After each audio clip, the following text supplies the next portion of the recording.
Hi dears, എല്ലാവർക്കും xylem P S സിയിലേക്ക് സ്വാഗതം. ഞാൻ സ്വാഗത്. സൈലം പി എസ് സിയിലെ ബയോളജി ഫാക്കൽറ്റിയാണ്. നമ്മൾ ഇന്ന് നടന്ന 10th പ്രിലിംസ് എക്സാമിൻ്റെ ക്വസ്റ്റ്യൻസും അതിൽ ബയോളജി ഭാഗത്ത് എന്തൊക്കെ കാര്യങ്ങളാണ് ചോദിച്ചത്, അതിൻ്റെ റിലേറ്റഡ് ഫാക്റ്റൊക്കെ ആയിട്ടാണ് വന്നിട്ടുള്ളത്.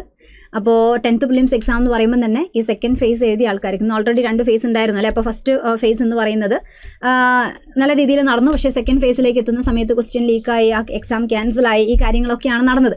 എന്നാൽ പോലും ആ ക്വസ്റ്റ്യനിലാണെങ്കിൽ ഏതൊക്കെ ഭാഗങ്ങൾ ചോദിച്ചിട്ടുണ്ട്, അതിൻ്റെ റിലേറ്റഡ് ഫാക്റ്റ് എന്തൊക്കെയാണ്, അപ്പോൾ ഇങ്ങനെയുള്ള എല്ലാ കാര്യങ്ങളൊക്കെ ആയിട്ടാണ് നമ്മൾ ഇന്നത്തെ ഒരു വീഡിയോ പ്ലാൻ ചെയ്തിരിക്കുന്നത്. റെഡിയല്ലേ? അപ്പോൾ നമുക്ക് എന്തായാലും സമയം കളയാതെ നമുക്ക് വേണ്ടത് ക്വസ്റ്റ്യൻസ് ഏതൊക്കെയാണെന്ന് അറിയണം, അതിൻ്റെ റിലേറ്റഡ് ആയിട്ട് നമുക്ക് എന്തൊക്കെ പഠിച്ചെടുക്കണം. അപ്പോൾ ക്വസ്റ്റ്യൻ ക്യാൻസൽ ആയാൽ പോലും ഇതേ ക്വസ്റ്റ്യൻ ഇനി എന്തായാലും നടക്കുന്ന സമയത്ത്, ഈ ഒരു എക്സാം നടക്കുന്ന സമയത്ത് നമുക്ക് അവിടെ എങ്ങനെ നല്ല രീതിയിൽ സ്കോർ ചെയ്യാൻ പറ്റും. ഓക്കെ, റെഡിയല്ലേ? യെസ്. അപ്പോൾ നമുക്ക് വേഗം ക്വസ്റ്റ്യനിലേക്ക് കടക്കാം.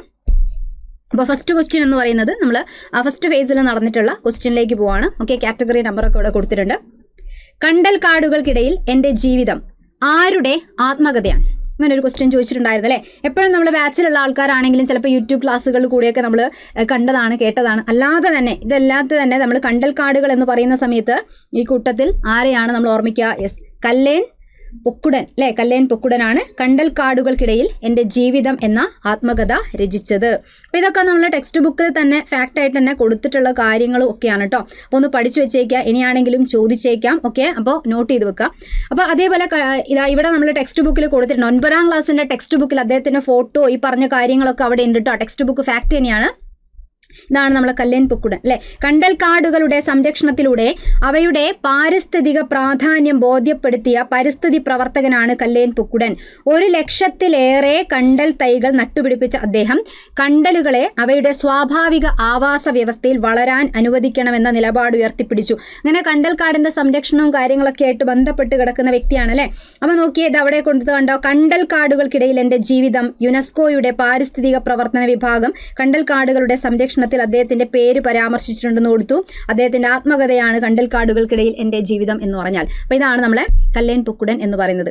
അതേപോലെ ഒന്ന് നോട്ട് ചെയ്ത് വെക്കുക. ചിലപ്പോൾ കണ്ടൽ കാടുകളായിട്ട് ബന്ധപ്പെട്ടുകൊണ്ട് നമ്മൾ കണ്ടൽ കാട് എന്താണെന്ന് അറിയാലോ അല്ലെ. അപ്പോൾ അധികം നമ്മൾ പുഴേൻ്റെ ഉള്ളിലായിട്ട് അല്ലെങ്കിൽ പുഴയുടെ തീരത്തായിട്ട് അതിലെ ചതുപ്പ് നിലങ്ങളിലൊക്കെ വളരുന്ന സസ്യങ്ങളാണ് നമ്മൾ മാൻഗ്രൂവ്സ് അഥവാ കണ്ടൽ കാടുകൾ എന്ന് പറയുന്നത് അല്ലേ. റെഡിയല്ലേ?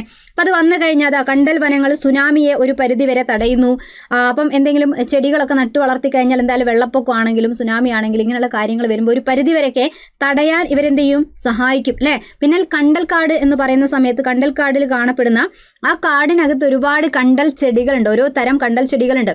അപ്പൊ അതിൽ കാണപ്പെടുന്ന അതിന്റെ വേരാണ് കേട്ടോ ശ്വസന വേരുകൾ കാണപ്പെടുന്നത്. ശ്വസന വേര് ആയിട്ടുള്ള ന്യൂമാറ്റോഫോർ, എന്താണ് പേര്? ന്യൂമാറ്റോഫോർ എന്നു പേരുള്ള ശ്വസന വേരുകൾ കാണപ്പെടുന്നത് കണ്ടൽ ചെടികളിലാണ്. കാരണം ഈ ചതുപ്പ് നിലത്താണ് കാണുന്നത്. അപ്പോൾ ചെളിക്കുള്ളിലേക്കൊക്കെ ഇങ്ങനെ വളരാകുമ്പോൾ ശ്വസിക്കാൻ പറ്റാത്തത് കാരണം വേരുകൾ ഇങ്ങനെ മുകളിലോട്ട് പൊങ്ങി വന്നിട്ടുണ്ട് അല്ലേ. അപ്പം നെഗറ്റീവ്ലി ജിയോട്രോപ്പിക് ആയിട്ടുള്ള എങ്ങനെയുള്ള വേരുകളാണ്? ശ്വസന വേരുകൾ. സാധാരണ വേരുകൾ ഉള്ളിലേക്കാണ് പോവുക അല്ലേ, ജിയോട്രോപ്പിസം കാണിക്കുന്ന, പോസിറ്റീവായിട്ട് ജിയോട്രോപ്പിസം കാണിക്കുന്നവരാണ്. പക്ഷേ ഈ വേരുകൾ നേരെ ഓപ്പോസിറ്റായിട്ട് എയറിലേക്ക്, വായുവിലേക്ക് പൊങ്ങി വരികയാണ് ചെയ്യുന്നത്. അപ്പോൾ ജിയോട്രോപ്പിക് എന്ന് പറയുമ്പോൾ നെഗറ്റീവ്ലി ജിയോട്രോപ്പിക് ആയിട്ടുള്ള ശ്വസന വേരുകൾ കാണപ്പെടുന്നത് എവിടെയാണ്? കണ്ടൽ ചെടീൻ്റെ കേസിലാണ്. റെഡിയല്ലേ? ക്ലിയർ. അതേപോലെ തന്നെ ഈ അടുത്ത് ആ ഭാഗത്ത് നിന്നൊക്കെ നമ്മൾ പരിസ്ഥിതി ഭാഗത്ത് നിന്ന് ഇതുപോലെ ചോദിച്ച ഒരു ക്വസ്റ്റ്യൻ ആയിരുന്നു നമ്മളെ മസനോബു ഫുക്കുവോക്കെ ആയിട്ട് ബന്ധപ്പെട്ട ക്വസ്റ്റ്യൻ. കുറേ മുൻപൊക്കെ അങ്ങനെ കാണാറുണ്ടായിരുന്നു, പഠിച്ചു വെച്ചേക്കാം. അദ്ദേഹത്തിൻ്റെ അഭിപ്രായത്തിൽ നമ്മൾ എന്ത് കാര്യങ്ങളാണ് ഇവിടെ? മനുഷ്യന്റെ നിലനിൽപ്പിന് നാം പ്രകൃതിയിലേക്ക് മടങ്ങിയേ തീരൂ. ഈ സെന്റൻസ് ഇങ്ങനെ തന്നെയൊക്കെയാണ് ക്വസ്റ്റ്യൻ ചോദിച്ചിട്ട്. മനുഷ്യന്റെ നിലനിൽപ്പിന് നാം പ്രകൃതിയിലേക്ക് മടങ്ങിയേ തീരൂ.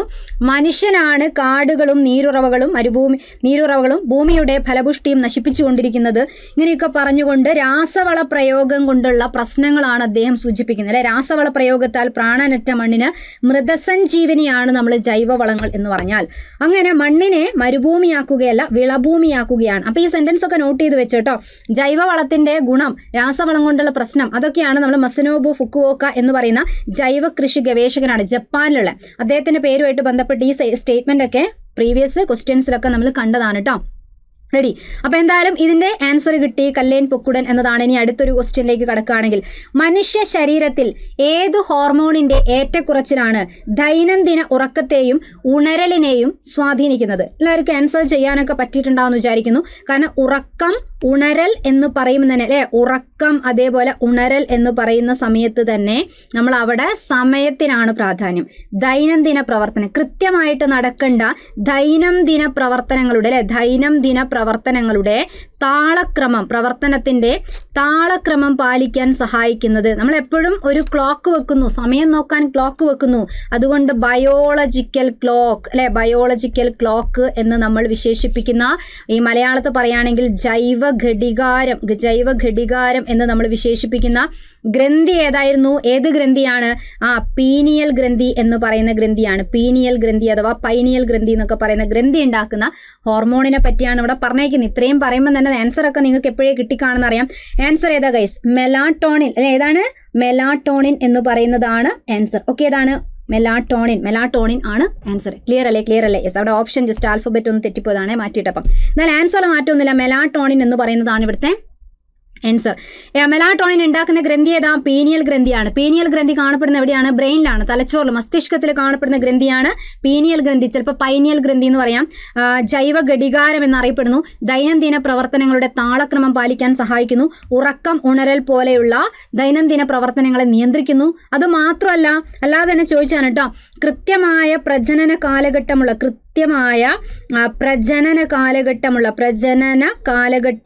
ജീവികളിൽ അല്ലെ, കാലഘട്ടമുള്ള ജീവികളെ കേസിൽ ആ പ്രത്യുൽപാദനവുമായിട്ട് ബന്ധപ്പെട്ട കാര്യങ്ങളെ നിയന്ത്രിക്കുന്നത് ആരാണ് എന്ന് വെച്ചാൽ സീസണൽ ബ്രീഡേഴ്സ്. അപ്പോൾ ആ ഒരു സമയമാകുമ്പോൾ അവർക്ക് ലൈംഗികപരമായിട്ടുള്ള ആ ഒരു ക്യാരക്ടേഴ്സ് കൊടുക്കുക, ഹീറ്റിംഗ് പീരീഡിലേക്ക് എത്തിക്കുക, ഇതിനൊക്കെ സഹായിക്കുക. അപ്പോൾ ഡോഗ്, കാറ്റ് ഇതിൻ്റെയൊക്കെ കേസിൽ നമ്മൾ കാണാം, അവർക്കൊരു ഹീറ്റിംഗ് പീരീഡ്. ആ പീരീഡ് ആകുമ്പം അവരെ സെക്ഷലി ആക്റ്റീവ് ആക്കി മാറ്റാനും സഹായിക്കുന്നത് ഈ ഒരു ഹോർമോണാണ്.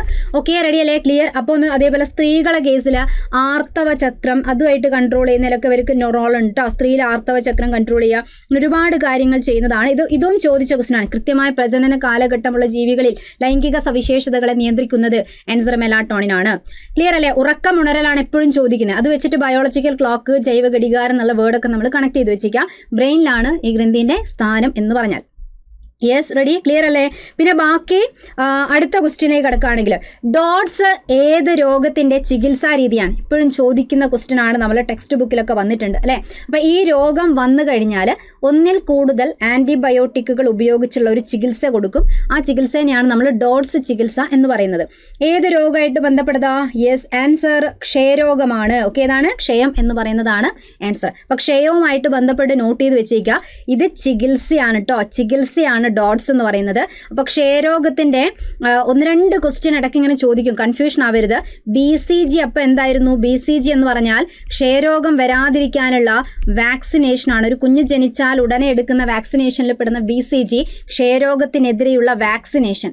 വന്നാലുള്ള ചികിത്സ ഡോട്ട്സ് എന്ന് പറഞ്ഞാൽ, അഥവാ വന്നാലുള്ള ചികിത്സയില്ലേ, ഓക്കെ, അതിനെയാണ് ഡോട്ട്സ് എന്ന് പറയുന്നത്. അതേപോലെ തന്നെ മാൻടോക്സ് എന്ന് പറയുന്നുണ്ട്. മാൻടോക്സ് എന്ന് പറഞ്ഞു കഴിഞ്ഞാൽ എന്തുമായിട്ട് ബന്ധപ്പെടുക? അത് ടെസ്റ്റ് ആണ് കേട്ടോ. ഓക്കെ, ടെസ്റ്റ് ചെയ്യുന്നതാണ്. ഇത് രോഗത്തിന്റെ ടെസ്റ്റ് ചെയ്യുന്നതിനാണ് മാൻടോക്സ് ടെസ്റ്റ് എന്ന് പറയാം. അപ്പോൾ എല്ലാം പഠിച്ചു വെച്ചേക്ക്, എല്ലാം ഇങ്ങനെ മാറി മാറി ചോദിക്കും, കൺഫ്യൂഷൻ ആയി പോവരുത്. റെഡി അല്ലേ? ക്ലിയർ അല്ലേ? യെസ്. ഓക്കെ, അപ്പോൾ നമുക്ക് അടുത്ത ക്വസ്റ്റ്യനിലേക്ക് കിടക്കാം. നെക്സ്റ്റ് ഇതാണ്, രോഗങ്ങളെ പറ്റി പഠിക്കാൻ ലാബിൽ വളർത്തുന്ന ചെറുതും ത്രിമാന രൂപത്തിലുള്ളതുമായ ടിഷ്യൂ മാതൃകകൾക്ക് പറയുന്ന പേരെന്താണ്? മൈക്രോ ഓർഗൻ, സ്പിറോയിഡ്, വിത്തുകോശം, ഓർഗനോയിഡ്, അങ്ങനെയാണ് കൊടുത്തത് അല്ലേ. അപ്പോൾ ഇതും നമ്മളെ പുതിയ ടെക്സ്റ്റ് ബുക്ക് SCERTന്റെ പുതിയ ടെക്സ്റ്റ് ബുക്ക് ലെവലിൽ വന്നിരിക്കുന്ന ഫാക്റ്റ് ആണ് കേട്ടോ. ഇതിന് പറയുന്ന പേരെന്താണ്? ഓർഗനോയിഡ് ആണ്. അപ്പം ടിഷ്യൂ മാതൃക, നമ്മൾ എല്ലാ കാര്യങ്ങളെയും പഠിക്കാൻ വേണ്ടിയിട്ട് ഉണ്ടാക്കുന്ന 3D രൂപത്തിലുള്ള മാതൃകയ്ക്ക് പറയുന്ന പേരെന്താ? ഓർഗനോയിഡ് എന്നാണ് പറയുന്നത്. ഇതും നമ്മളെ SCERTന്റെ പുതിയ ടെക്സ്റ്റ് ബുക്ക് ഫാക്റ്റ് ആണ് കേട്ടോ. ഓർഗനോയിഡ് എന്ന് പറയുന്നതാണ് അതിന്റെ ആൻസർ. ഇനി അടുത്ത ക്വസ്റ്റ്യൻ എന്ന് പറഞ്ഞാൽ ഇതാ നോക്കാം. മലിനമായ മണ്ണ്, ജലം, വായു തുടങ്ങിയ ചുറ്റുപാടുകളിൽ നിന്ന് മാലിന്യങ്ങൾ നീക്കം ചെയ്യാൻ സൂക്ഷ്മാണുക്കളെയും സസ്യങ്ങളെയും ഉപയോഗിക്കുന്ന സാങ്കേതിക വിദ്യയ്ക്ക് പറയുന്ന പേരെന്താണ്? ഇതാണ് ക്വസ്റ്റ്യൻ അല്ലേ. അപ്പോൾ ഇതാണെങ്കിലും SCERTന്റെ പുതിയ ടെക്സ്റ്റ് ബുക്ക് ഫാക്ട് തന്നെയാണ്. SCERTന്റെ പുതിയ ടെക്സ്റ്റ് എന്ന് പറയുമ്പോൾ 10ാം ക്ലാസ്സിൻ്റെയൊക്കെ ടെക്സ്റ്റ് ബുക്കിൽ ആഡ് ചെയ്തിരിക്കുന്ന ഒരു ഫാക്റ്റാണ്. ഇവിടെ നിങ്ങൾക്ക് നോക്കാം, പുതിയ SCERT ആണ് 10ാം ക്ലാസ്. ഇതിൽ കൊടുത്ത കണ്ടോ, ഇത് അവിടെ ഉണ്ട്.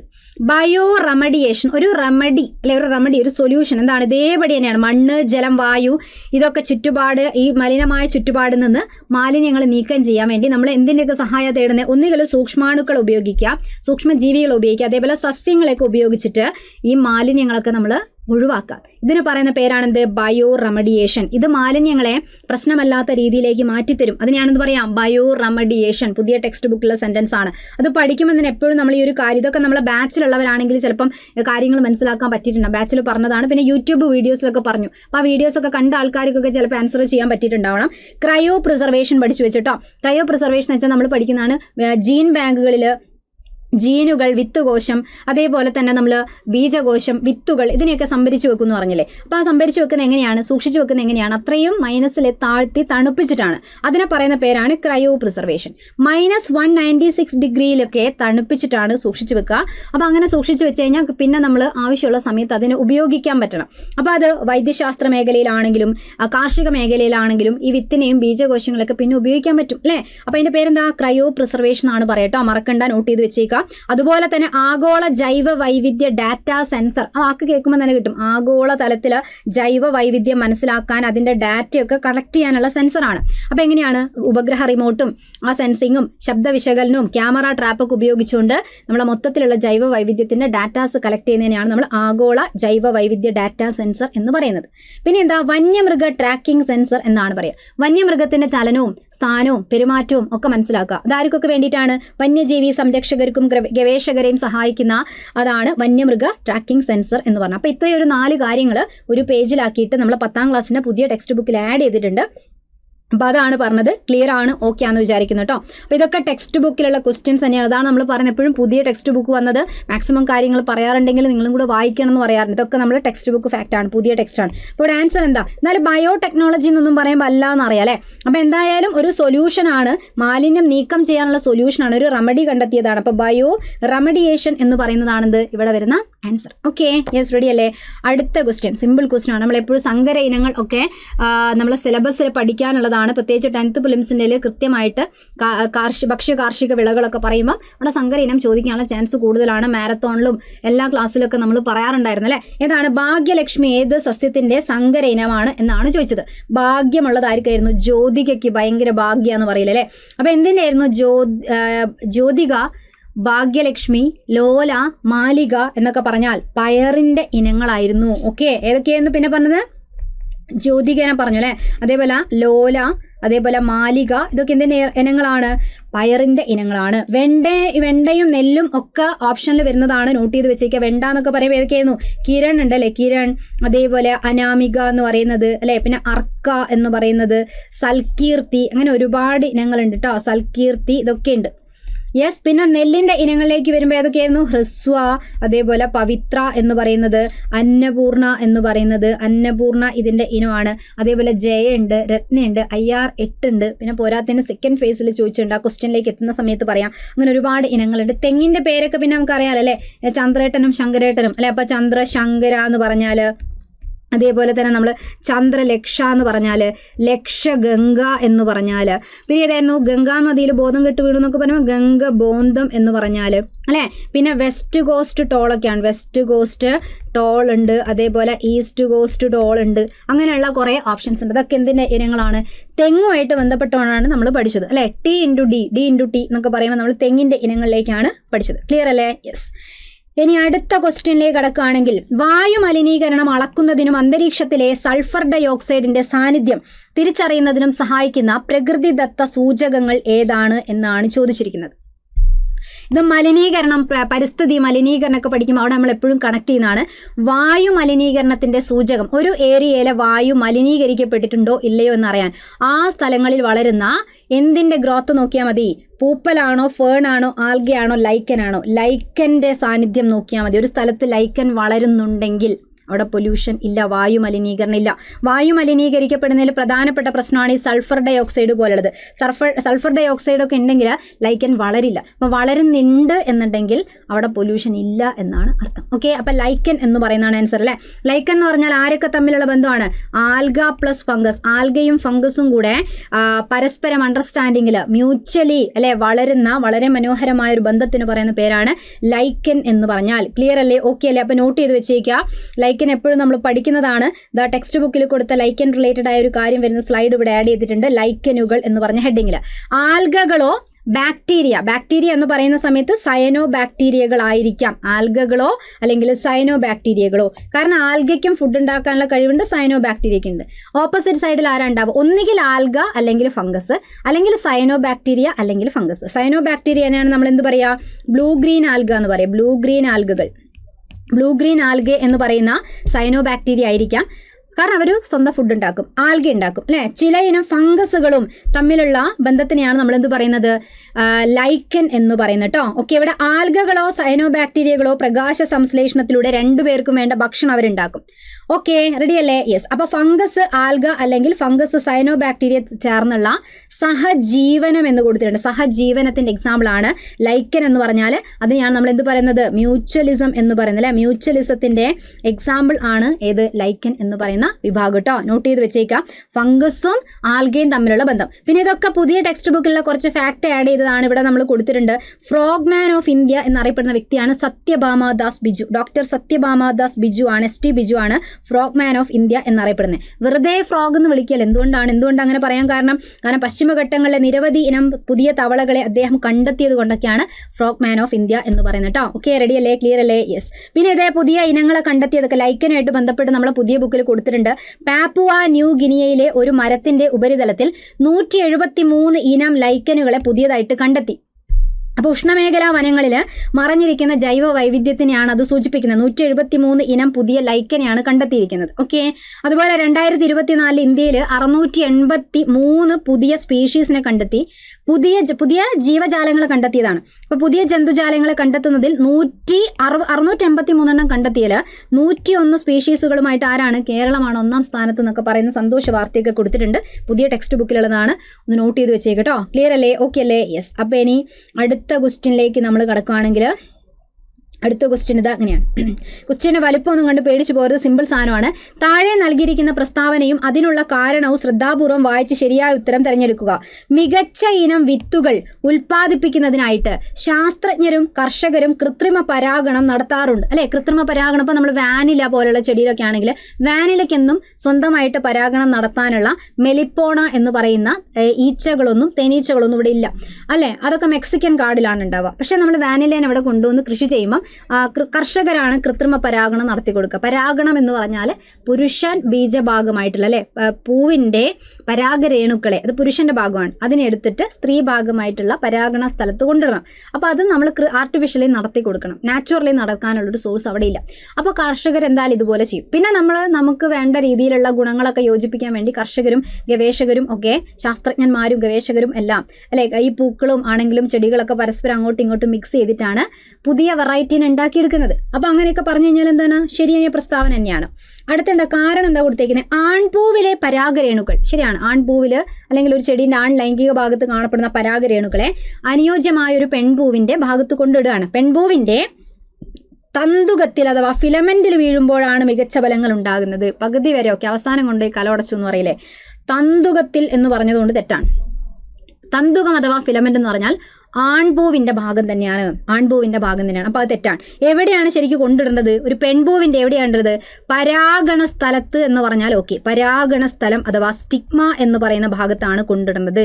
തന്തുകം അഥവാ ഫിലമെന്റ് എന്ന് പറഞ്ഞാൽ ആൺപൂവിൻ്റെ ഭാഗം തന്നെയാണ് കേട്ടോ. ഓക്കെ, റെഡി അല്ലേ? യെസ്. അപ്പോൾ ഒന്നാമത്തെ കാര്യം പറഞ്ഞത് ശരിയാണ്, എ ശരിയാണ്. പക്ഷേ 6 റീസൺ എന്താണ്? തെറ്റാണ്. ഓക്കെ, റെഡി അല്ലേ? ക്ലിയർ അല്ലേ? പ്രസ്താവന ശരിയാണ്, പക്ഷെ അതിൻ്റെ കാരണം എന്ന് പറയുന്നത് എന്താണ്? തെറ്റാണ്. Ready clear. യെസ്, അപ്പം ക്ലിയർ ആണെന്ന് വിചാരിക്കുന്നു. വേണമെങ്കിൽ ഇവിടെ ഒരു ചെടീൻ്റെ ചിത്രവും കാര്യങ്ങൾ ഒക്കെ നമ്മൾ മനസ്സിലേക്ക് കൊണ്ടുവരാൻ ശ്രമിക്കുകയാണെന്നുണ്ടെങ്കിൽ അല്ലേ, ഇത് നോക്കിയേ, ഇതാണ് സ്ത്രീ ലൈംഗിക ഭാഗം, ജനിപുടം. സ്ത്രീ ലൈംഗിക ഭാഗം എന്ന് പറഞ്ഞാൽ എന്താണ്? ഇതാണ് ജനിപുടം അല്ലേ. ഇത് പുരുഷ ലൈംഗിക ഭാഗമാണ്, കേസരപുടം എന്ന് പറയുന്നത്. ഓക്കെ, റെഡി അല്ലേ? യെസ്. അപ്പോൾ ഇവിടെ നോക്കി, ഇതിലുള്ള ഒരു ഭാഗത്തിന് നമുക്ക് ഇങ്ങനെ വരയ്ക്കാം. ഇതാണ് ഒരു കേസരം എന്ന് പറയുന്നത്. ഓക്കെ, കേസരം. അപ്പോൾ നോക്കിയോ, കേസരം എന്ന് പറയുന്ന ഇതിൽ ഈ ഭാഗത്തിൻ്റെ പേര്, ഇതാണ് നമ്മളിപ്പോൾ കണ്ട തന്തു കേട്ടോ. ഇതിൻ്റെ പേര് പരാഗി എന്നാണ്. പരാഗി. ഇതിനകത്താണ് ആരുണ്ടാവുക? പരാഗരേണുക്കൾ. അപ്പോൾ ഇത് പൊട്ടി പുറത്തേക്ക് ഇങ്ങനെ വരും. അപ്പോൾ സ്ത്രീ ലൈംഗിക ഭാഗമാണ്. ഇവിടെ ഇങ്ങനെ ഒരു ഫ്ലാസ്ക് പോലെ കാണപ്പെടുന്ന ഭാഗമാണ് സ്ത്രീ ലൈംഗിക ഭാഗം, ജനിപുടത്തിലുള്ള ഒരു ജനി. ഇതിൻ്റെ ഈ ഭാഗമാണ് പരാഗണ സ്ഥലം. ഇവിടെയാണ് വന്ന് വീഴേണ്ടത്. പരാഗണ സ്ഥലം ആണ്. സ്റ്റിഗ്മ എന്ന് പറയും. ഈ നീണ്ട ഭാഗത്തിന് നമ്മൾ സ്റ്റൈൽ എന്നാ പറയാം. ഓക്കെ, ജനിദണ്ഡ് അല്ലെ, ജനിദണ്ഡ് അഥവാ സ്റ്റൈൽ എന്ന് പറയും. ഇതിൻ്റെ പേരെന്താ? ഓവറിയാണ്. അണ്ടാശയം അഥവാ ഓവറി എന്ന് പറയുന്ന ഭാഗം ഇതാണ്. ഇതിനകത്താണ് ഒവ്യൂൾ ഉണ്ടാവുക. അതിൻ്റെയും അകത്താണ് സ്ത്രീൻ്റെ ഭാഗമായിട്ടുള്ള ബീജകോശമായ അണ്ഡകോശം ഉണ്ടാവട്ടെ. ഒവ്യൂൾ എന്ന് പറയുന്ന ഭാഗം ഇതാണ്. അതിൻ്റെയും ഉള്ളിലാണ് ആരുണ്ടാവുക? അണ്ഡകോശം എന്ന് പറയുന്ന ഭാഗം. അണ്ഡാശയത്തിലെ ഒവ്യൂളിൻ്റെ അകത്താണ് അണ്ഡകോശം കാണപ്പെടുന്നത്. കണ്ടില്ല, ഇതൊരു ഒവ്യൂൾ ആണെങ്കിൽ ഇതിൻ്റെ ഉള്ളിൽ ഇവിടെയാണ് അണ്ഡകോശം ഉള്ളത്. യെസ്. അപ്പോൾ ഇനി ഇവിടെ നിന്ന് വരുന്ന പരാഗരേണുക്കൾ വന്ന് എവിടെയാണ് വീഴേണ്ടത്? പരാഗണ സ്ഥലത്താണ് വീഴുക. എന്നിട്ട് അവിടെ നിന്ന് മുളച്ച് ട്യൂബ് വന്ന് ഇതിനകത്ത് കൂടെ വന്ന് അണ്ഡാശയത്തിനുള്ളിൽ കയറി ഇവിടെയുള്ള അണ്ഡകോശമായിട്ട് വേണം ഫ്യൂസ് ചെയ്യാൻ. എന്നിട്ടൊക്കെയാണ് വിത്ത് ഉണ്ടാവുക. അപ്പോൾ അവർ പറഞ്ഞു വന്നപ്പം ഇവിടെയുള്ള പരാഗരേണുക്കൾ തന്തുകത്തിൽ വീഴുന്നു എന്ന് പറഞ്ഞാൽ ഇവിടെ തന്നെയല്ലേ. അപ്പോൾ സ്ഥാനം മാറിപ്പോയി. അതുകൊണ്ടാണ് നമ്മൾ തെറ്റായ പ്രസ്താവനയായിട്ട് ഇതിനെ കണക്കാക്കുന്നത്. ക്ലിയർ ആണ്? ഓക്കെ ആണെന്ന് വിചാരിക്കുന്നു. യെസ്, റെഡി അല്ലേ? ഇനി അടുത്ത ക്വസ്റ്റ്യനിലേക്ക് നമുക്ക് കിടക്കാം അല്ലേ ഗൈസ്. അടുത്ത ക്വസ്റ്റ്യൻ എന്ന് പറഞ്ഞാൽ ഇതാണ്. ക്വസ്റ്റ്യന് വലുപ്പം കണ്ട് പേടിക്കരുത്, സിമ്പിൾ ക്വസ്റ്റ്യൻ ആണ് കേട്ടോ. താഴെ നൽകിയ പ്രസ്താവന ശ്രദ്ധാപൂർവ്വം വായിച്ച് ശരിയായ ഉത്തരം കണ്ടെത്താനാണ്. ഇത് എന്തിനെ പറ്റിയുള്ളത്? ആ ക്വസ്റ്റ്യൻ കണ്ടോ? നമ്മൾ ക്ലാസ്സിലൊക്കെ പഠിക്കുന്നതാണ്. രക്തപര്യന വ്യവസ്ഥയിൽ ധമനി, സിര, ലോമിക തമ്മിലുള്ള വ്യത്യാസം കൃത്യമായി പഠിച്ച ആൾക്ക് ഈസി ആയിട്ട് ആൻസർ ചെയ്യാൻ പറ്റും. കട്ടികൂടിയ ഭിത്തിയും ഉയർന്ന മർദ്ദത്തിൽ ഹൃദയത്തിൽ നിന്നും രക്തം വഹിക്കുന്ന രക്തക്കുഴലുകൾക്കാണ് ധമനികൾ എന്ന് പറയുക. ശരിയാണ്. മഹാധമനി എന്നൊക്കെ ആലോചിച്ച് നോക്കിയേ, ഹൃദയത്തിൽ നിന്ന് പോകുന്നതാണ്. ഹൃദയം അങ്ങ് സങ്കോചിക്കുമാണ് രക്തം കയറിപ്പോകുന്നത്. അപ്പം സങ്കോചിക്കുമ്പോൾ നല്ല പ്രഷറിലാണ് രക്തം പുറത്തേക്ക് വരിക. അപ്പം നല്ല മർദ്ദത്തിലാണ് ഹൃദയത്തിൽ നിന്നും രക്തം എന്ത് ചെയ്യുന്നത്? പുറത്തേക്ക് വരുന്നത്. ആ കുഴലിന്റെ പേരാണെന്ത്? ധമനികൾ എന്ന് പറഞ്ഞാൽ അതിന്റെ പേരാണെന്ത്? ധമനികൾ. ക്ലിയർ അല്ലേ? യെസ്. കട്ടി കൂടിയ ഭിത്തിയായിരിക്കും, നല്ല മർദ്ദത്തിലാണ് രക്തം വരിക. അതിന്റെ പേരാണ് ധമനികൾ, ആർട്ടറി എന്ന് പറയുന്നത്. ശരി. ഒറ്റ നിര കോശം എന്ന് പറയുമ്പോൾ അതിന് അത്രയും കട്ടി കുറഞ്ഞ കുഞ്ഞു സാധനമാണ്. ലോമികയാണ് ആൻസർ വരിക. അങ്ങനെയാണോ? ഒറ്റ നിര കോശങ്ങൾ മാത്രമുള്ളതും ഭിത്തിയുള്ളതും കുറഞ്ഞ മർദ്ദത്തിലും കുറഞ്ഞ വേഗത്തിലും രക്തമൊഴുകുന്നതുമായ രക്തക്കുഴലാണ്. അതുവരെയൊക്കെ ശരിയായിരുന്നു. പക്ഷേ സിരകൾ എന്ന് പറഞ്ഞുകൊണ്ട് തെറ്റാണ്. ലോമികയാണ്. ഇത് ലോമികേനെ പറ്റിയുള്ള പോയിന്റാണ് കേട്ടോ. കട്ടി കുറഞ്ഞ ഭിത്തിയും വാൽവ് കാണപ്പെടുന്ന സിരയ്ക്കകത്താണ്. ഹൃദയത്തിലേക്ക് രക്തം വഹിക്കുന്ന എന്ന് പറഞ്ഞാലും സിരയാണ്. രക്തക്കുഴലാണ് ലോമിക. അപ്പോൾ ഇത് രണ്ടും അങ്ങോട്ടും ഇങ്ങോട്ടും മാറി ഇത് സിര എന്നാണ് ആൻസർ വേണ്ടത്. ഓക്കെ. ഇനി അവയവങ്ങളിൽ നിന്ന് അവയവങ്ങളിലേക്ക് രക്തത്തെ വഹിക്കുന്ന രക്തക്കുഴലാണ് പോർട്ടൽ സിര. യെസ്. ഹൃദയം ഇൻക്ലൂഡ് ചെയ്യാതെ ഒരു അവയവത്തിൽ നിന്ന് മറ്റൊരു അവയവത്തിലേക്ക് രക്തത്തിനെ കൊണ്ടുപോകുന്ന സിരകൾക്കാണ് പോർട്ടൽ സിര എന്ന് പറഞ്ഞാൽ ശരിയായ പ്രസ്താവന.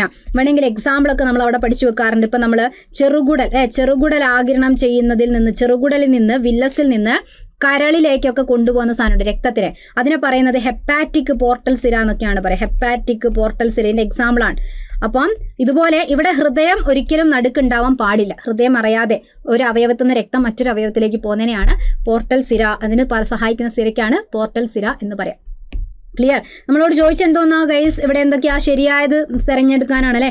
ഒന്നാമത്തെ ശരിയാണ്, നാലാമത്തെ ശരിയാണ്, എയും ഡിയും ശരിയാണ്. So answer is option D, എയും ഡിയും ശരിയാണ്. ക്ലിയർ അല്ലേ ഗൈസ്? ഓക്കെ. ഇനി അടുത്ത ക്വസ്റ്റ്യൻ. മനുഷ്യ ശരീരത്തിൽ കാൽസ്യം ആഗിരണം ചെയ്യുന്നതിന് സഹായിക്കുന്ന വിറ്റാമിൻ. എപ്പോഴും ചോദിക്കുന്ന ക്വസ്റ്റ്യൻ ആണ്, നമുക്ക് നന്നായിട്ട് അറിയാം. അതുപോലെ കാൽസ്യം എന്ന് കേട്ടാൽ അല്ലെ, കാൽസ്യം, അതേപോലെ ഫോസ്ഫറസ് എന്നൊക്കെ കേൾക്കാണ് അല്ലെ, ഫോസ്ഫറസ് എന്ന് കേൾക്കുന്നു. അതുപോലെ എല്ല്, അതേപോലെ പല്ല്, ഇവരൊക്കെ ഒരു സെറ്റാന്ന് പറയാറില്ല. Vitamin D. അപ്പം വിറ്റാമിൻ ഡിന്റെ അളവ് നമ്മുടെ ബോഡി കുറഞ്ഞാൽ കാൽസ്യം ആഗിരണവും കുറയും. കാരണം വിറ്റാമിൻ ഡിന്റെ സഹായത്തോടു കൂടിയാണ് കാൽസ്യം, ഫോസ്ഫറസ് അടങ്ങിയ ആഹാരമൊക്കെ കഴിച്ചാൽ അതിന്റെ ആഗിരണം ബോഡിയിലേക്ക് നടക്കുന്നത്. So answer is vitamin D. Option C vitamin D ആണ് അല്ലെ, വിറ്റാമിൻ ഡി ആണ്.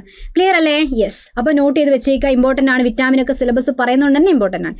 ഇനി അടുത്തത് നമ്മൾ രണ്ടാമത്തെ ഫേസിൽ നടന്ന ക്വസ്റ്റ്യൻസിലേക്ക് കടക്കുകയാണ്. സെക്കൻഡ് ഫേസിൽ ഉണ്ടായ ക്വസ്റ്റ്യൻസിൽ നോക്കുക.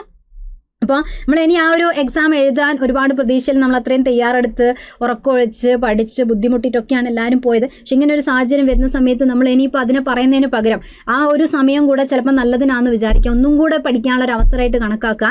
ഈ ക്വസ്റ്റ്യൻസ് വെച്ചിട്ടും ഈ 2 ഫേസിലുള്ള ക്വസ്റ്റ്യൻസിൻ്റെ റിലേറ്റഡ് ഫാക്റ്റഡ് വെക്കും തന്നെ നമുക്ക് അത്യാവശ്യം കുറേ കാര്യങ്ങൾ കിട്ടും.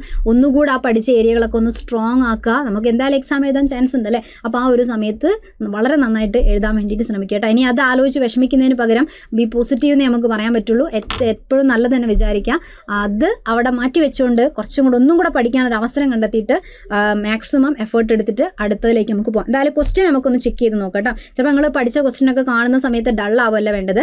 യെസ്, ഇതേപോലെ ഇനി വരുമ്പോൾ നമ്മൾ എന്തായാലും അറ്റൻഡ് ചെയ്യുമെന്ന് വിചാരിക്കാം. Okay, yes. അല്ലാതെ നമ്മളെപ്പോഴും നെഗറ്റീവ് അടിച്ചിട്ട് അവിടെ ഇരുന്നിട്ടൊന്നും കിട്ടാൻ പോകുന്നില്ല. അതുകൊണ്ട് നമ്മൾ മുന്നോട്ട് പോവാം. യെസ്, അപ്പോൾ ക്വസ്റ്റ്യൻ ഇങ്ങനെയാണ്. 2ാമത്തെ ഫേസിൽ നടന്ന ഫസ്റ്റ് ക്വസ്റ്റ്യൻ ആണ് അല്ലേ.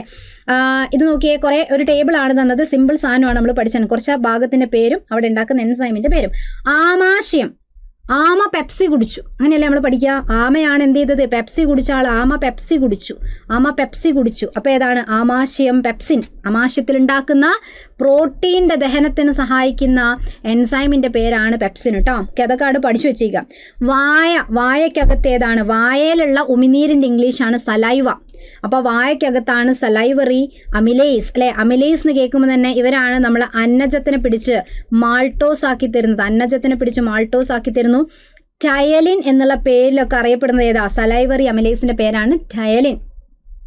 പാൻക്രിയാസ് ഏതാണ്? പാൻക്രിയാസ് ട്രിപ്സിൻ ആണ് കേട്ടോ. പാന് ട്രിപ്പ് അടിച്ചു, ആമ പെപ്സി കുടിച്ചു. അപ്പോൾ ട്രിപ്സിനും പെപ്സിനും മാറിപ്പോകുന്നതുകൊണ്ടാണ് നമ്മൾ അങ്ങനെ പറയുന്നത്. പിന്നെ കരളാണ് എന്തിനുണ്ടാക്കുന്നത്? പിത്തരസത്തിന് ഉണ്ടാക്കുന്നത് അല്ലേ. അപ്പോൾ ഒന്നിൻ്റെ കൂടെ ക്യൂവും അതേപോലെ 2ൻ്റെ കൂടെ എസ്സും വരുന്നുണ്ടോ നോക്കൂ. 1ൻ്റെ കൂടെ ക്യൂ, 2ൻ്റെ കൂടെ എസ് വരുന്നുണ്ടെങ്കിൽ യെസ്, ബാക്കി പിന്നെ നോക്കണ്ടല്ലോ അല്ലേ. അപ്പോൾ 2 എണ്ണമൊക്കെ ശരിയായി. ഒന്ന് ക്യൂ കിട്ടുന്ന ഒന്നാണുള്ള വേഗം സെലക്ട് ചെയ്ത് നോക്കുമ്പോൾ അങ്ങനെ 2 എണ്ണം ഉള്ളതുകൊണ്ട് 2ാമത്തേൻ്റെ കൂടെ എസ് ആണ് വേണ്ടത്. വായയ്ക്ക് സലൈവറി അമിലേസ്. അപ്പം 2ന് എസ്സും വരുമ്പം ഓപ്ഷൻ സി ആണ് കിട്ടുക. ഗൈസ് റെഡി അല്ലേ? ക്ലിയർ. ഇത് സിമ്പിൾ ആയിരുന്നു. എല്ലാം ദഹനവുമായിട്ട് ബന്ധപ്പെട്ട, ദഹനരസങ്ങളുമായിട്ട് ബന്ധപ്പെട്ട, ദഹന വ്യവസ്ഥയുമായി ബന്ധപ്പെട്ട ഒരു നല്ലൊരു ക്വസ്റ്റ്യൻ ആയിരുന്നു അല്ലേ. റെഡി അല്ലേ? യെസ്, വീണ്ടും വിഷമിപ്പിക്കുന്നില്ല ഞാൻ, നല്ലൊരു ക്വസ്റ്റ്യൻ ആണ്. യെസ്, ഇനി അടുത്ത് എന്താ? മനുഷ്യനിലെ രക്തപര്യനത്തെ സംബന്ധിക്കുന്ന നൽകിയിട്ടുള്ള പ്രസ്താവനകളിൽ ശരിയായവ തിരഞ്ഞെടുക്കുക. ക്വസ്റ്റ്യനൊക്കെ നല്ല ലെവല് അടിപൊളി ക്വസ്റ്റ്യൻ ആണ്. നല്ല സ്റ്റേറ്റ്മെൻ്റ് ഒക്കെ ആയിരുന്നു. കൃത്യമായിട്ട് ഇപ്പം നിങ്ങൾക്ക് മനസ്സിലാവുന്നുണ്ടാവും. നമ്മൾ ക്ലാസ്സിലാണെങ്കിലും എപ്പോഴും പറയാറുണ്ട്, പോയിന്റ് മാത്രം പഠിച്ചു വെച്ചുകൊണ്ട് എനിക്ക് കാര്യങ്ങൾ നടക്കാൻ പോകുന്നില്ല. സ്റ്റേറ്റ്മെൻറ്റ് മോഡലൊക്കെ വരുമ്പോൾ നമ്മൾ ആ ഒരു ഏരിയനെ പറ്റി നമുക്കൊരു ഐഡിയ ഉണ്ടായിരിക്കണം. കഥ പോലെ കാര്യം മനസ്സിലാക്കി ഹ്യൂമൻ ബോഡീനൊക്കെ പഠിക്കണം അല്ലേ. അങ്ങനെ തന്നെ നമ്മൾ ക്ലാസ്സിൽ കേൾക്കാറുണ്ട്. അപ്പോൾ അങ്ങനെയൊക്കെ പഠിച്ച ആൾക്കാരെ സംബന്ധിച്ചിടത്തോളം സുഖമായിട്ട് സ്റ്റേറ്റ്മെൻറ്റ് മോഡൽ അറ്റൻഡ് ചെയ്യാൻ പറ്റും. അപ്പോൾ ഇനിയെങ്കിലും നിങ്ങൾ ശ്രദ്ധിക്കുക, പകുതി അവിടെ നിന്നെങ്കിലും ബൈഹാർട്ട് ചെയ്യുന്നതിന് പകരം കാര്യം മനസ്സിലാക്കിയിട്ട് തന്നെ ക്ലാസ്സൊക്കെ കണ്ട് കൃത്യമായിട്ട് നോട്ടൊക്കെ തരുന്ന നോട്ട് വായിക്കുന്നതിൻ്റെ കൂടെ നമ്മളും കൂടെ നോട്ടൊക്കെ ഉണ്ടാക്കിയിട്ട് കാര്യം മനസ്സിലാക്കിയിട്ട് പഠിക്കുക കേട്ടോ. എന്നാൽ മാത്രം പറ്റുന്ന ക്വസ്റ്റ്യൻസ് ആണ് ഇതൊക്കെ.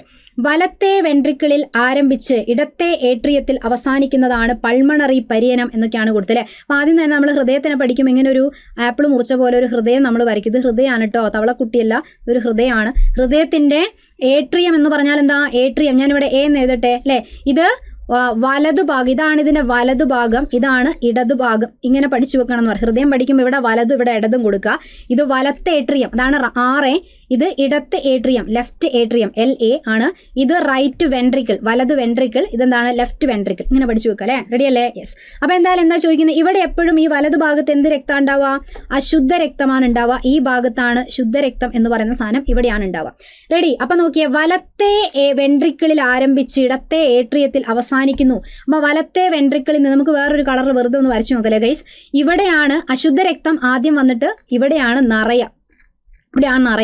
എന്നിട്ട് ഇവിടെ നിന്ന് ട്രൈക്കസ്പിഡ് വാൽവ് തുറക്കുമ്പം ഇവിടെ എത്തി. ഇനി നമുക്ക് നോക്കാം. ഇവിടെ നിന്ന് രക്തം പോയി, ഇവിടെ നിന്ന് പോയിട്ട് എങ്ങോട്ടാ പോവാ? ശ്വാസകോശത്തിലേക്കാണ് പോവുക. ശ്വാസകോശ ധമനി വഴി പോയി. എന്നിട്ട് അവിടെ നിന്ന് തിരിച്ച് ശ്വാസകോശ സിര വഴി ശുദ്ധീകരിച്ച് വന്നിട്ട് ഇവിടെ നിറയും അല്ലേ. അപ്പോൾ ശ്വാസകോശം എന്ന് പറയുന്ന ഒരു ഭാഗം നടുക്ക് ഉൾപ്പെടുന്നില്ലേ. അതുകൊണ്ട് ആ ഒരു രക്തത്തിൻ്റെ ആ ഒരു പാതയ്ക്ക് നമ്മൾ പറയുന്ന പേരെന്താ? ആ ഒരു പര്യനത്തിന് പൾമണറി പര്യനം എന്ന് പറഞ്ഞാൽ ശരിയാണോ? വളരെ ശരിയാണ് കേട്ടോ. കാരണം ശ്വാസകോശം ഉൾപ്പെടുമ്പോൾ പൾമണോ, ശ്വാസകോശത്തിന് പറഞ്ഞ ശ്വാസകോശം ഉൾപ്പെടുന്ന ഹാഫിനെ നമ്മൾ പറയാം. ആ ഒരു രക്തത്തിൻ്റെ പര്യനത്തിന് പറയാം പൾമണറി പര്യനം. ഇനി ശ്വാസകോശ ധമനി സിസ്റ്റമിക് പര്യനത്തിന്റെ ഭാഗമാണ്. ശ്വാസകോശ ധമനിയാണ് ശ്വാസകോശത്തിലേക്ക് പോയിക്കുന്ന ഈ സാധനം. സിസ്റ്റമിക് എന്ന് പറയുന്ന വാക്ക് കേൾക്കണേ, ശരീരഭാഗത്ത് കൂടെയൊക്കെ കയറി ഇറങ്ങണം. ഇതില്ല. ഇത് ഹൃദയത്തിൽ നിന്ന് ശ്വാസകോശം, തിരിച്ച് ശ്വാസകോശ സിര വഴി ഹൃദയം. ഇവിടെ ശരീരഭാഗം ഉൾപ്പെടുന്നില്ല. അതുകൊണ്ട് സിസ്റ്റമിക് എന്ന് പറയുമ്പോൾ ശരീരഭാഗമാണ്. ശരീരഭാഗം വരണം, അല്ലെങ്കിൽ നമ്മൾ അവയവങ്ങൾ വരണം, മറ്റുള്ള ഭാഗം വേണം, ശരീരത്തിലെ കോശങ്ങൾ വേണം അല്ലേ. ശരീരഭാഗം അല്ലെ ശരീരത്തിലെ കോശങ്ങൾ വരണം. അത് വരുന്നുണ്ടോ? ഇല്ല. അപ്പം അതിൻ്റെ ഭാഗമല്ല. ഊർധ്വമഹാസിര സിസ്റ്റമിക് പരിയനത്തിൻ്റെ ഭാഗമാണ്. ഊർധ്വമഹാസിര എന്ന് പറഞ്ഞാൽ എന്താ? ശരീരത്തിൻ്റെ മുകൾ ഭാഗത്തു നിന്നുള്ള രക്തത്തിനെ ഇവിടെ കൊണ്ടുവന്ന് ഫില്ല് ചെയ്യാണ്, വലത്തെ ഏട്രിയത്തിൽ ഫില്ല് ചെയ്യാണ്. അതാണ് ഊർധ്വമഹാസിര. അതേപോലെ അധോമഹാസിര ശരീരത്തിൻ്റെ താഴേന്ന് വന്നിട്ടും ഇവിടെയാണ് തുറക്കുന്നത്. ഊർധ്വമഹാസിരയും അധോമഹാസിരയും ശരീരത്തിൻ്റെ കോശങ്ങളിൽ നിന്നുള്ള രക്തമാണ് കൊണ്ടുവരുന്നത് ഹൃദയത്തിലേക്ക്. അപ്പോൾ അതെന്താണ്? ശരിയായ പ്രസ്താവനയാണ്. ഓക്കെ, അപ്പോൾ ഏതൊക്കെയാണ് ശരി? 1, 3 എന്നിവയാണ് ശരിയായവ. 1, 3 എന്നിവ മാത്രം ശരി എന്ന് പറയുന്ന ഓപ്ഷൻ ബി ആണ് ഇവിടെ നമുക്ക് സെലക്ട് ചെയ്യാൻ പറ്റും കേട്ടോ. റെഡി അല്ലേ? ക്ലിയർ. അപ്പോൾ ഹൃദയം വളരെ നന്നായിട്ട് കൃത്യമായിട്ട് തന്നെ പഠിച്ചു വെച്ചേക്കണം, എന്നാലേ പഠിക്കാൻ പറ്റുള്ളൂ. റിലേറ്റഡ് ആയിട്ടുള്ള സ്ലൈഡാണ് ഇവിടെ കൊടുത്തത്. ഒറ്റ വാക്ക് നിങ്ങൾ ആലോചിച്ചാൽ മതി. സിസ്റ്റമിക് പരിയനം എന്ന് പറയുമ്പോൾ അവിടെ ശരീരത്തിലെ ഭാഗങ്ങൾ, കോശങ്ങൾ ഉൾപ്പെടും. പൾമണോ എന്ന് പറയുമ്പോൾ ശ്വാസകോശം ഹൃദയവും ഉൾപ്പെടുന്ന സാധനമാണ്, ശരീരഭാഗങ്ങൾ വരാത്തതാണ്. അപ്പോൾ സിസ്റ്റമിക്കിൽ ശ്വാസകോശം പെടൂല. അപ്പോൾ 2 ഭാഗമാക്കി തിരിച്ചിട്ടാണ് നമ്മൾ പഠിക്കുക അല്ലേ. ഹൃദയത്തിൻ്റെ വലത്തെ ഭാഗത്ത് നിന്ന് അശുദ്ധ രക്തം ശ്വാസകോശത്ത് പോയിട്ട് ഇടത്തെ ഭാഗത്ത് വന്ന് നിറയും.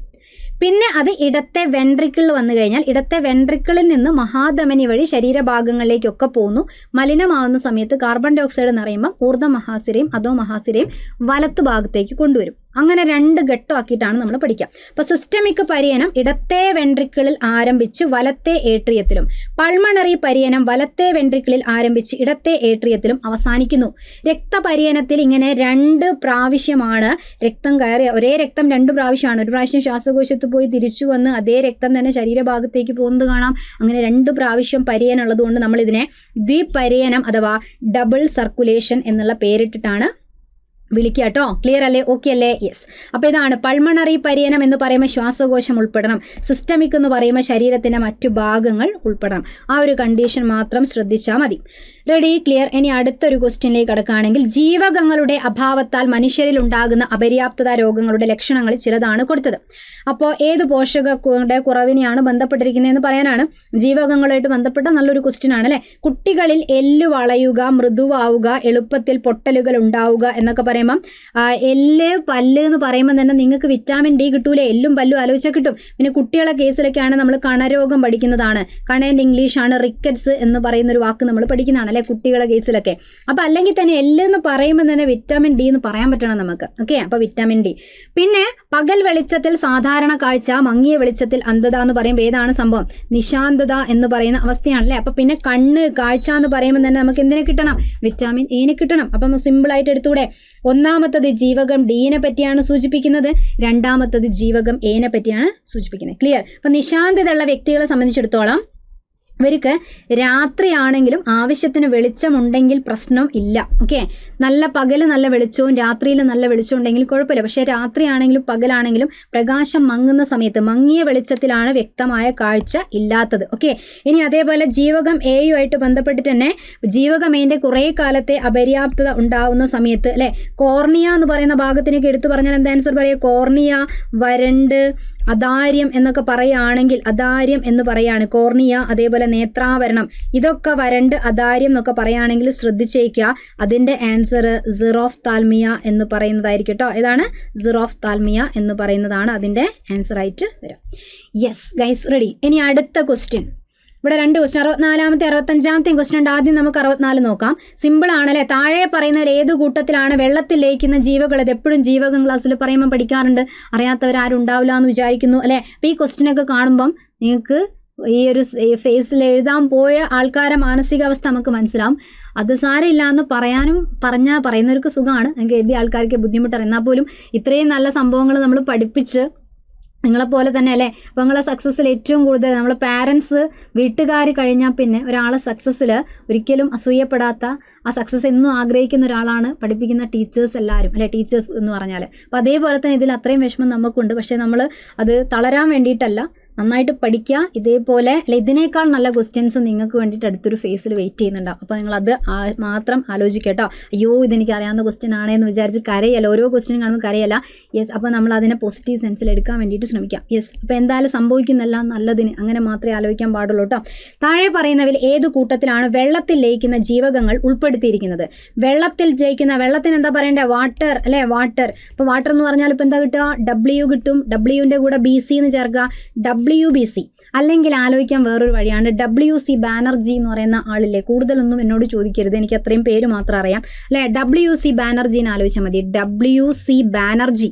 അപ്പോൾ W എന്ന് പറയുന്ന വിറ്റാമിൻ ഇല്ല, W ഫോർ വാട്ടർ, വെള്ളം, Bയും Cയും ആണ് ആൻസർ. ഓക്കെ, അപ്പോൾ ആൻസർ ഇവിടെ ഉണ്ടോ? യെസ്, ജീവകം Bയും Cയും ആണ് ആൻസർ. അപ്പോൾ എന്തായാലും ജലത്തിൽ ലയിക്കുന്നത് പഠിച്ചാൽ കൊഴുപ്പിൽ ലയിക്കുന്നത് പഠിച്ചു വെച്ചേക്ക്. അടുത്ത എക്സാമിന് കൊഴുപ്പിൽ ലയിക്കുന്നതായിരിക്കും ചോദിക്കുന്നത്. കൊഴുപ്പ് അപ്പം നമ്മൾ അടക്കിയേക്കണം അല്ലെ, അല്ലെങ്കിൽ കൊഴുപ്പ് കേടാന്ന് പറയുമ്പോൾ KEDA അല്ലെ, ADEK ആണ് കൊഴുപ്പിൽ ലയിക്കുന്ന വിറ്റാമിൻ. Yes, ready. അടുത്ത ക്വസ്റ്റ്യൻ, മാരകമായ അമീബിക് മസ്തിഷ്ക ജ്വരം. ഇത് ഇപ്പോഴും ഇങ്ങനെ ക്വസ്റ്റ്യൻ റൊട്ടേറ്റ് ചെയ്തുകൊണ്ട് സ്ഥിരം ചോദിക്കുകയാണല്ലേ. അമീബിക് മസ്തിഷ്ക ജ്വരം, അമീബിക് മെനിഞ്ചോ എൻസെഫാലൈറ്റിസ് എന്നൊക്കെ ചിലപ്പോൾ ചോദിക്കാൻ, ഇംഗ്ലീഷ് കേട്ടോ, അപ്പോൾ പേടിച്ചു പോരുത്. അമീബിക് മസ്തിഷ്ക ജ്വരം. മലിനമായ ജലത്തിലൊക്കെ ഇറങ്ങി കുളിക്കുമ്പം, വെള്ളച്ചാട്ടോ കുളങ്ങളോ ക്ലോറിനേറ്റ് ചെയ്യാത്ത സ്വിമ്മിംഗ് പൂളിലൊക്കെ കുളിച്ചാൽ അമീബ മൂക്ക് കൂടെ കയറി ബ്രെയിനിൽ എത്തിയിട്ട് പ്രശ്നം ഉണ്ടാക്കുന്നു, മരണത്തിന് കാരണമാകുന്ന കാര്യമൊക്കെയാണല്ലേ അമീബിക് മസ്തിഷ്ക ജ്വരം. മലിനജലത്തിലൂടെ, ഇതൊക്കെ എത്രയോ പ്രാവശ്യം ചോദിച്ചാണ്, മലിനജലത്തിൽ കൂടിയാണ് പകരുന്നത്. ഈ രോഗമുണ്ടാക്കുന്ന സൂക്ഷ്മജീവി ഏതാ സൂക്ഷ്മജീവി? നെഗ്ലേറിയ. ഓക്കെ, ഏതാണ്? നെഗ്ലേറിയ ഫൗലേറി എന്ന് പറയുന്ന അമീബയാണെന്ന് മനസ്സിലാക്കട്ടോ. അമീബയാണ് നെഗ്ലേറിയ ഫൗലേറി എന്ന് പറയുന്ന അമീബ. ഏത് വിഭാഗത്തിൽ വരുന്നതെന്നൊക്കെ പഠിച്ചു വെച്ചേക്ക്. ഏത് വിഭാഗമാണ്? പ്രോട്ടോസോവ എന്നറിയപ്പെടുന്ന ജീവി വിഭാഗത്തിലാണ്, രോഗകാരിന്റെ വിഭാഗത്തിലാണ് വരുന്നത്. ഓക്കെ, അതേപോലെ വേറൊരു അമീബയാണ് എൻഡമീബ അല്ലെ, എൻഡമീബ ഹിസ്റ്റോളിറ്റിക്ക എന്ന് പറയുന്ന അമീബ. ഹിസ്റ്റോളിറ്റിക്കാണ് ചോദിക്കുന്നതെങ്കിൽ അതും പ്രോട്ടോസോവ വിഭാഗമാണ്. ഉണ്ടാക്കുന്ന രോഗത്തിന്റെ പേരെന്താ?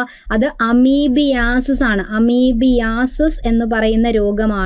അമീബിക് ഡിസെൻട്രി എന്ന് പറയും അല്ലെ, അമീബിക് ഡിസെൻട്രി അഥവാ അമീബിയാസിസ് എന്ന് പറയുന്ന അസുഖമാണ്.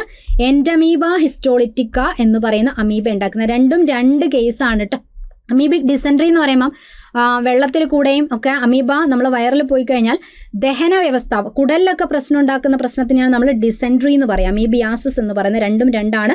പ്രോട്ടോസോവ പഠിക്കുമ്പോൾ നെഗ്ലേറിയ ഫൗലേറിയൻ്റെ അമീബിക് മസ്തിഷ്ക ജ്വരം പഠിക്കുക, അമീബിയാസിസ് പഠിക്കുക. അതേപോലെ നമ്മളെ മലേറിയ അഥവാ മലമ്പനി എപ്പോഴും പ്രോട്ടോസോവയിൽ ചോദിക്കുന്ന രോഗമല്ലേ. ഏത് പ്രോട്ടോസോവയാണ്?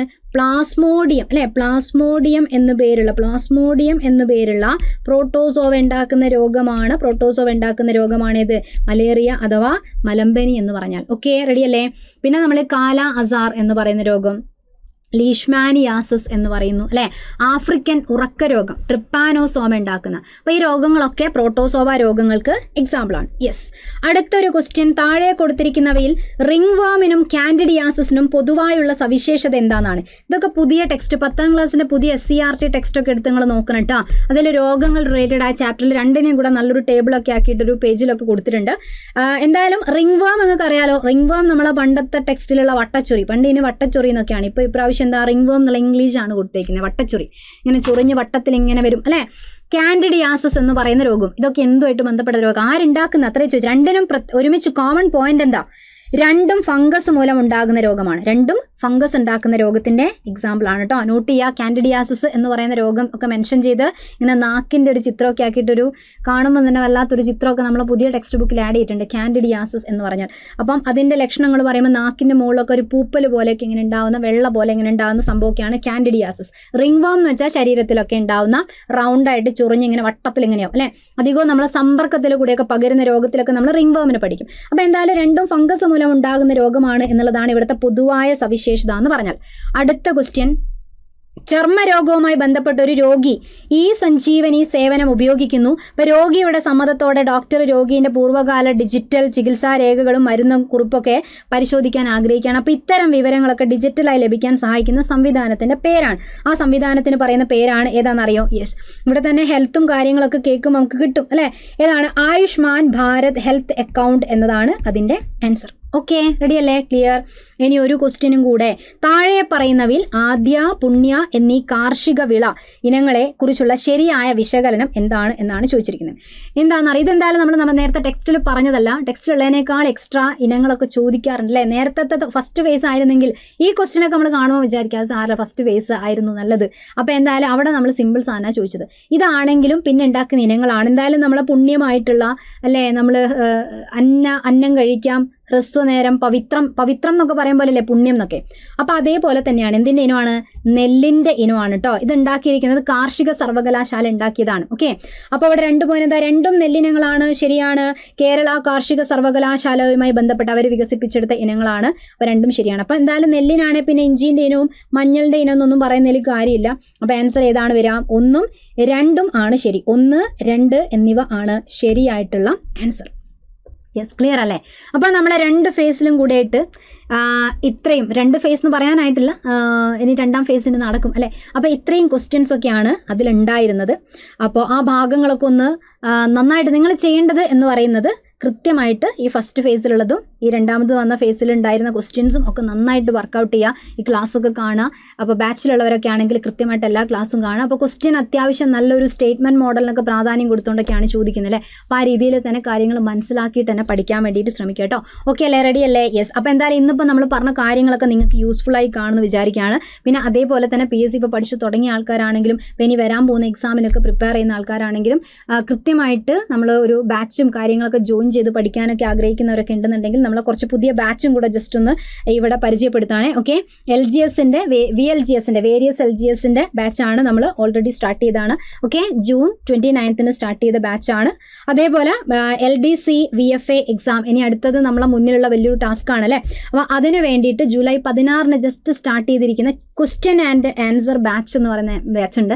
അതെന്തായാലും വളരെ യൂസ്ഫുൾ ആയിരിക്കും. കാരണം ആ ഒരു എക്സാം ഫോക്കസ് ചെയ്യുന്ന ആൾക്കാർക്ക് ഇനി മാക്സിമം റിവിഷൻ ആണ് അവിടെ കിട്ടാൻ പോകുന്നത്. മാക്സിമം പ്രീവിയസ് ക്വസ്റ്റ്യൻ, അതിൻ്റെ കണക്റ്റഡ് ഫാക്ട് അല്ലെ, അങ്ങനെയുള്ള സാധനങ്ങളൊക്കെ ആയിട്ടുള്ള ബാച്ചാണ് Q&A ബാച്ച് എന്ന് പറയുന്നത്. വെബ്കോ LDC VFA തന്നെ ഫോക്കസ് ചെയ്തുകൊണ്ടുള്ള ബാച്ചാണ് കേട്ടോ. ഓക്കെ, അതേപോലെ പിന്നെ ഡിഗ്രി പ്രിലിംസിൻ്റെ ബാച്ചാണുള്ളത്. ജൂലൈ 1 സ്റ്റാർട്ട് ചെയ്ത ഡിഗ്രി പ്രിലിംസിൻ്റെ ബാച്ച്. ദെൻ നെക്സ്റ്റ് എന്ന് പറയുന്നത് LDCൻ്റെ ബാച്ചാണ്, പുതിയ ബാച്ച് ജൂൺ 17 സ്റ്റാർട്ട് ചെയ്ത ബാച്ചാണ് കേട്ടോ. പിന്നെ LPUPൻ്റെ ഓൾറെഡി ഫസ്റ്റ് സെക്കൻഡ് ബാച്ചുകളുണ്ട്. ദെൻ 3.0 പുതിയ ബാച്ച് ദ്രോണ 3.0 ബാച്ച് ഉണ്ട്, ജൂൺ 10 സ്റ്റാർട്ട് ചെയ്ത ബാച്ചാണ്. അപ്പോൾ ഇത്രയും ബാച്ചുകളൊക്കെ ഇപ്പം നിലവിലുള്ള പുതിയ ബാച്ചസും റണ്ണിങ് ആയിട്ടുള്ള പുതിയ ബാച്ചസ് ഒക്കെയാണ്. അപ്പോൾ ഇനി അഡ്മിഷൻ എടുക്കാനൊക്കെ ആഗ്രഹിക്കുന്ന ആൾക്കാരുണ്ടെങ്കിൽ നിങ്ങൾക്ക് ഇത്രയും ബാച്ചുകൾ അവൈലബിൾ ആണെന്നും കൂടെ പറയാൻ. അപ്പോൾ എന്തായാലും ഈ കോഴ്സിനെ പറ്റിയുള്ള കാര്യങ്ങൾ ഇനി കൂടുതൽ അറിയണം എന്നുണ്ടെങ്കിൽ താഴെ കൊടുത്ത നമ്പർ ഉണ്ട് 9951000800. അതിൽ വിളിച്ച് നിങ്ങൾക്ക് കോഴ്സിൻ്റെ കാര്യങ്ങൾ അറിയാം, ജോയിനിങ് കാര്യങ്ങളൊക്കെ ചെയ്യാം. ഓക്കെ, റെഡി അല്ലേ? അപ്പോൾ എന്തായാലും നമ്മൾ ഇന്ന് പറഞ്ഞ എല്ലാ ക്വസ്റ്റ്യൻസും റിലേറ്റഡ് കാര്യങ്ങളൊക്കെ നിങ്ങൾക്ക് കുറച്ചെങ്കിലും ഉപകാരപ്പെട്ട് കാണുമെന്ന് വിചാരിക്കുകയാണ്. അപ്പോൾ നന്നായിട്ട് തന്നെ പഠിക്കുക. അടുത്ത എക്സാം നിങ്ങൾ ആ ഒരു ഫേസ് അറ്റൻഡ് ചെയ്യാൻ വേണ്ടിയിട്ട് വളരെ ക്ലിയർ ആയിട്ട് നന്നായിട്ട് തന്നെ പഠിക്കാം. ഓക്കെ ഗൈസ്, അപ്പോൾ ഓൾ ദി ബെസ്റ്റ്. വീണ്ടും കാണാം. Thank you.